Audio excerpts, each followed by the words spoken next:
Grüß, willkommen in einem neuen video. Welcome to yet another exciting video, in this case part 24 of my organisation series. In this video, I'll cover the structure and strengths of the formations of a number of NATO members during the 1980s, specifically 1986. After creating a number of videos on various World War II armoured divisions and the formations of the PLA and ROCA, I realised that the format I used seemed to be moderately popular. I don't mean a general layperson popular, as few, if any, lay people would have any interest or understanding of battalion structures of a division or brigade. I mean people who have an interest in the subject, but not enough to drill down into the company structure themselves. As a result, I decided to create a video on the NATO and Warpac formations from the 1980s, specifically 1986, starting with this video, which will cover the NATO countries. There are some people who feel that if World War III began, it was likely to occur sometime between 1986 and 1988, and would involve a last gasp attempt by the Soviet Union to avert economic collapse by unifying the people in war and extracting wealth from Western Europe. This was based on an article written in the Soviet military journal, Red Star, back in the mid-1980s. The writer of this article saw the danger of the Airland 2000 asymmetrical warfare doctrine to the Soviet linear doctrine and suggested an attack was not carried out before the NATO doctrine was adopted, the Soviets would never be able to attack successfully. This represents an opinion of the hawks in the Soviet military. I personally feel that this would have been very unlikely, as the Soviet Union in this period was like a very old man. Even if it wanted to conduct that strategy, it would probably prefer a nap and a warm cup of cocoa. Now let's move on to the video. I'll be listing the main division brigade formations of some of the NATO countries from this period down to battalion level. Using my trusty micro-armour rules point system, I'll attempt to arrive at a strength for each of these formations. As with my other videos, I will be using the point system from an old 1986 micro-armour rules called Corps Commander. In future videos, I'll provide a comparison of the strengths of the opposing formations. First, a quick key. This shows an example of the point system, in this case a Type 86 US Armoured Division, which was deployed in Europe in 1986 and afterwards. This shows the regiments or equivalent level commands. The number of each regiment is indicated as its combat strength to the right. The final formation is the battalion or equivalent. The number of each battalion is indicated, in this case 2 tank battalions. Moving to the right, we come to a battalion combat strength, in this case 2,201, followed by a battalion code, and finally combat values using a set of rules based on the SPI Modern Battles board game. The value will generally be, or this value will generally be ignored in this video as it's used for a set of figure gaming rules, but the other values will be used as they provide an idea of the formation type and strength. The front of the battalion name is a mobility symbol, which could be motorised, horse, cycle, armoured, and so on. In this case, it's APC mobility.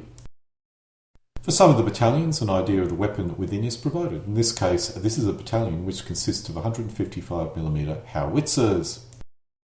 Let's start with the US formations. Most of the US divisions were deployed in West Germany, as were dumps for the Reforger divisions. There were, of course, some divisions based in the US which would have been shipped over, but that would have been very much after probably several weeks of the war beginning. 1986 was a transitional year for the US Armed Forces as they were developing new formation structures to support their Airland 2000 doctrine. This is the old formation structure for an armoured division using the road structure, which was implemented in the 1960s and remained until the 1980s. Let's start with the divisional troop breakdown. The divisional support formations were generous, with a rather powerful reconnaissance battalion capable of conducting offensive reconnaissance, which would allow the formation to take advantage of any immediate weaknesses in the enemy. The Engineer and Air Defence Battalion was acceptable, although the US anti-aircraft weapon systems were generally considered inferior to nations such as West Germany, as the US would expect to achieve air supremacy, or at least not concede control of the air. This is understandable. The Artillery Brigade consists of 3 medium howitzer battalions equipped with the excellent M109 self-propelled howitzers. Supporting this was a battalion of self-propelled 203mm howitzers, which did give the artillery a powerful punch at divisional level. Now we come to the meat of the division, the three armoured brigades. There is a lot of history concerning the US armoured regiments, and now called brigades, which I'll not cover in the video, but suffice to say the brigades were a mixed formation containing both armoured battalions and mechanised battalions. A significant amount of flexibility was possible within these formations and between the brigades, giving the US divisional commander a significant amount of flexibility. This was a reasonably powerful division, but as we'll see with the next version of the armoured division, this was not considered as powerful enough. As well as the road armoured divisions, the US also deployed road mechanised divisions. These were very similar to the armoured divisions, but contained more mechanised infantry and battalions. Back in the US also had National Guard mechanised divisions, which would have been shipped over if the war continued for any significant period of time. This was similar to the road armoured divisions, but had a greater proportion of mechanised infantry. When the M1 main battle tank and the M2 ICV was issued, the plan was for it to be deployed in new, restructured armoured divisions. These were monster divisions with an astounding punch. This shows the 3rd Armoured Division. The divisional level formation had dropped, with only an engineer battalion present within it. The intention was for the division to operate as independent brigades, as part of a non-linear Airland 2000 concept. The artillery brigade had not changed to any great extent, although rocket artillery, or MLRSs, were being deployed in the heavy artillery battalion. This did beef up the heavy artillery battalion significantly, and the MLRS would have provided very useful in any counterattack. This divisional structure contained a combat aviation brigade, and I'm uncertain how common this would have been for the other divisions adopting this particular type of structure. In this case, the divisional contained a powerful attack helicopter battalion, supported by the Combat Support Battalion. This was a key element of Airland 2000, which had as its objective breaking up the linear structure of any warpack attacking forces. The problem with a linear structure and strategy was any appearance of enemies in the rear would disrupt a significant portion of the front line. This formation contained the Reconnaissance Battalion, which was beefed up, as well as the Air Defence Battalion, which was beginning to receive better anti-aircraft weapon systems. Now we come to the tank brigades. Each brigade was made up of both tanks and mechanised infantry battalions. Each battalion was now equipped with the M1 main battle tank and M2 infantry combat vehicle, both of which were leading-edge weapon systems. While the M1 at this point was still equipped with the 105mm gun, which was inferior to the West German 120mm gun, the armour protection was probably the best of any MBT in the world at that time. This would have had a significant impact to warpack anti-tank weapons, which would have allowed the US division to conduct counterattacks even when facing prepared warpack for positions. The M2 infantry combat vehicle now allowed the US infantry to engage in battle in their vehicles, increasing the speed and effectiveness of these formations in attack. In defence, the M2 would have provided an effective tank destroyer. This was a big division which really packed a punch. As history was to prove, it was probably too large for a post-war Cold War period.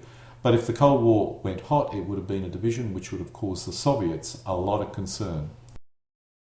Now let's move to the UK. The UK deployed a corps in the north of West Germany and would have also sent additional forces deployed in the US to the continent in the case of war. The United Kingdom divisions in West Germany were reasonably powerful and capable formations. The division support formation consisted of an engineer regiment, which really was battalion-sized, and an Air Corps regiment, which consisted of attack helicopters. The artillery brigade consisted of 2 large regiments, which probably were really closer to a battalion, consisting of self-propelled 105mm howitzers. This was supported by a single medium artillery regiment of self-propelled 155mm howitzers. In the Standard Armoured Division, the armoured brigades were equipped with the Chieftain main battle tank and FV-438 armoured personnel carrier, both good but older weapon platforms. Each brigade consisted of 2 armoured regiments and 1 mechanised infantry battalion. While not as powerful as the US Armoured Brigade equipped with the M1 main battle tank, it was similar in strength to a US Road Brigade. As with the US, the UK was introducing new equipment in the 1980s, specifically the Challenger main battle tank and the MCV-80 infantry combat vehicle. The first division to receive this equipment was the 4th Armoured. The support and artillery regiments were generally unchanged for the most part. The real change was in the armoured brigades, which were now significantly more powerful than the older brigade. It was not as powerful as a US M1 main battle tank equipped brigade, but nonetheless packed a significant punch and would have caused the Soviets a great deal of difficulty. The last division we'll be covering was the infantry division, or motorised infantry division, which would have been sent to West Germany in the event of war. The division contained, or the divisional troops consisted of an engineer and air defence regiment. The regular infantry brigade was a bit of a surprise as it represented a surprisingly powerful formation, consisting of a medium artillery regiment with towed medium howitzers, 3 mechanised infantry battalions in armoured personnel carriers, a territorial motorised infantry battalion in trucks, and a reconnaissance regiment. This was a very powerful formation, which was as very close to being a combined arms mechanised formation if the reconnaissance regiment acted as the armoured element of such a formation. Finally, within the division, there were 2 territorial brigades consisting of artillery, 2 motorised infantry and a light wreck regiment. Now we come to West Germany, which contained the largest ground forces in NATO at the time, or at least based in West Germany. The Germans deployed 2 divisional types, the Panzergrenadier and Panzer divisions. This was the Panzer division structure. The divisional support formations consisted of a reconnaissance battalion, an engineer battalion, Jager battalion and air defence battalion. The reconnaissance battalion was equipped with main battle tanks and armoured cars and was a very powerful armoured formation in its own right, very much an offensive reconnaissance formation, which was traditional for the Germans. The Jager were motorised infantry and would generally focus on rear security. The air defence battalion was equipped with the excellent Gepard SP AAG. The artillery regiment consisted of a mixed medium and self-propelled howitzer battalion, which was reasonably large. In addition, the regiment contained a rocket artillery battalion equipped with 122mm LARS. The Panzergrenadier Brigade consisted of 2 mechanised infantry battalions equipped with the excellent Marder ICV and a Panzer battalion equipped with the Leopard MBTs.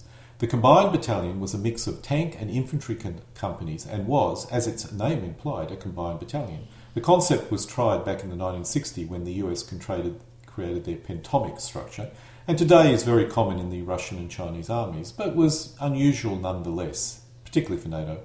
The brigade also contained a self-propelled medium artillery battalion equipped with the M109 155 SP howitzers. The 2 Panzer brigades were similar, except they contained 2 Panzer battalions and only 1 Panzergrenadier battalion. By this point, most of the Panzer battalions were equipped with the Leopard 2s, which were very similar to the US M1 main battle tanks, except it had a 120mm smoothbore gun and slightly less armour protection. It was also a leading-edge main battle tank of the periods. The Panzergrenadier divisions were similar to the Panzer divisions, except it contained 2 Panzergrenadier brigades and only 1 Panzer brigade. The West Germans did possess a single airborne brigade, which was manned by highly skilled troops. This was not a strong formation, but ideal for missions requiring a high deal of mobility and skill. The Germans also created a number of reserve formations, or Heimatschutzkommando brigades. These consisted of motorised infantry, in the most part in trucks, and a Panzer battalion made up of older tanks. It was not a powerful formation, but would prove very useful in defending built-up areas, of which there were many in West Germany. The Heimatschutzkommando brigades were divided into 3 types. This was the 50s type, numbered starting with 50. The 60s Heimatschutzkommando brigades were slightly weaker, but useful for defence. The 80s Heimatschutzkommando brigades were weakest and lacked armoured personnel carriers, and were reasonably small, basically a light motorised infantry brigade. Let's now start looking at the minor NATO countries, starting with Belgium. The Belgium division consisted of only 2 brigades, so was small compared with the US, German or even British division. Nonetheless, this was still an effective formation. The mechanised brigade consisted of 2 mechanised infantry and 1 armoured battalion. Supporting this was an artillery battalion and an anti-tank battalion. The infantry used a mix of US and UK equipment, while in the armoured battalion the main battle tank was the Leopard 1. The The artillery used the 155mm M109 and the anti-tank battalion used a mix of German Kanonen-Jagdpanther tank destroyer guns and tow-armed M113 armoured personnel carriers. The Armoured Brigade contained 2 armoured battalions, but was otherwise similar to the Mechanised Brigade. Let's now move to Canada, which deployed probably the smallest contingent in NATO, but nonetheless quite effective. Canada deployed a single brigade in West Germany as part of their NATO commitments, but it was a fairly high-quality formation.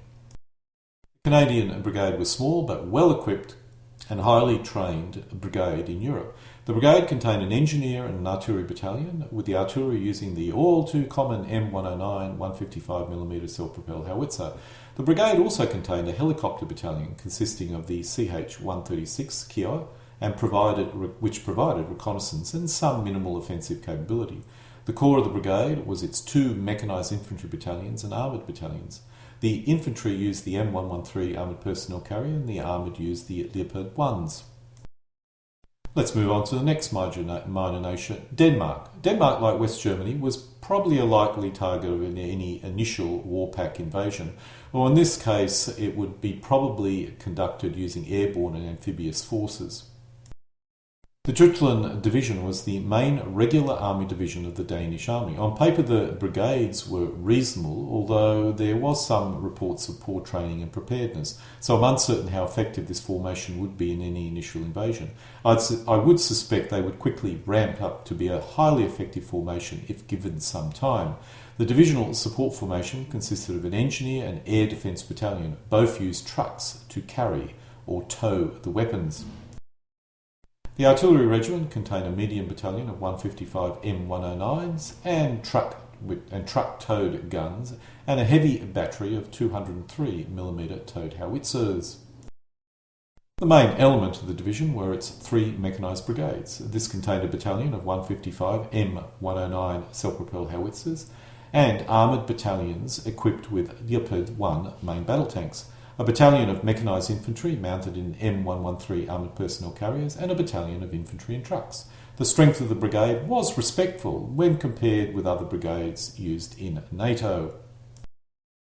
Denmark also possessed a mobilised divisional structure. These were supposed to mobilise quickly when an invasion occurred. These were similar to the regular division, although it did use some older equipment in some areas. Once fully mobilised, it would have provided a formation which was similar in strength to its regular equivalent. Now we'll look at the Netherlands, and I must admit the Netherlands is a bit of a surprise to me. In World War II it was definitely underprepared for the war, so to speak, and certainly didn't have a significant military, but for the Cold War period I suspect the lessons learnt in World War II were taken to heart, and the Netherlands had maybe not large formations, but they were equipped with some of the most modern weapon systems available in NATO at that time. The Dutch mechanised division support formations consisted of only a reconnaissance battalion. The armoured brigade within the mechanised division consisted of an artillery battalion, 2 armoured battalions, and a mechanised battalion. The formation is a surprisingly powerful brigade. The armoured battalions were equipped with the Leopard 2s and the YPR 765 infantry combat vehicles. The infantry was also equipped with the YPR 765 infantry combat vehicles. The mechanised brigades had 3 infantry battalions in armoured personnel carriers and a tank battalion. In one brigade the tanks used were Centurions, in the other they were Leopard 2s. While not as powerful as the armoured brigades, the mechanised infantry brigades have respectful defensive capability. Incidentally, the mechanised brigade armed with the Leopard 2s was a fairly powerful formation. Now we come to France. While not specifically a member of NATO, France did have formations based in West Germany and had agreed to support NATO in the event of invasion by Warpack. Considering the fact they had formations in the way of the Rhine, this is probably a default situation, or expected. The French divisions were in actuality probably closer to very large brigades, although I must admit there are other divisions of a similar size, such as the Japanese at the time. Nonetheless, each armoured division consisted of a medium artillery engineer, 2 tank, 2 mechanised infantry and a motorised infantry regiment. The regiments were really battalion-sized. Packing almost twice the punch of most other nations' armoured brigades, the division represented a powerful force but was significantly smaller and weaker than, let's say, a US or a West German or even a UK division. I'm uncertain why the French went down this route in terms of organisation, and I'm uncertain how effectively it would have actually operated, but considering that particularly after this time all the nations went to a brigade structure, which meant that they were all moving to smaller, more flexible formations, I think probably in some ways it was leading edge ideas. Moving to the motor rifle division, this once again is probably closer to a very large brigade than what I would consider a division. It consists of 3 infantry regiments mounted in armoured personnel carriers, a light armoured regiment, also in armoured personnel carriers, a medium artillery regiment and an engineer regiment. The regiments once again were probably closer to battalion size than regiment. As this video is getting rather long, I will not include Norway, as this country would have probably also been involved in any initial invasion by Warpack, but as I indicated before, the video is getting a bit too long. I was also going to provide a comparison between the various formations within NATO, but once again the video is too long and I'll not do that in this particular video. Instead, I'll do that in my final series of comparison videos of NATO and Warpack formations. So we come to an end of my part 24 of my organisational series of videos, in this case looking at the NATO military formations in the 1980s, specifically 1986. Alle guten Dinge kommen zu einem Ende.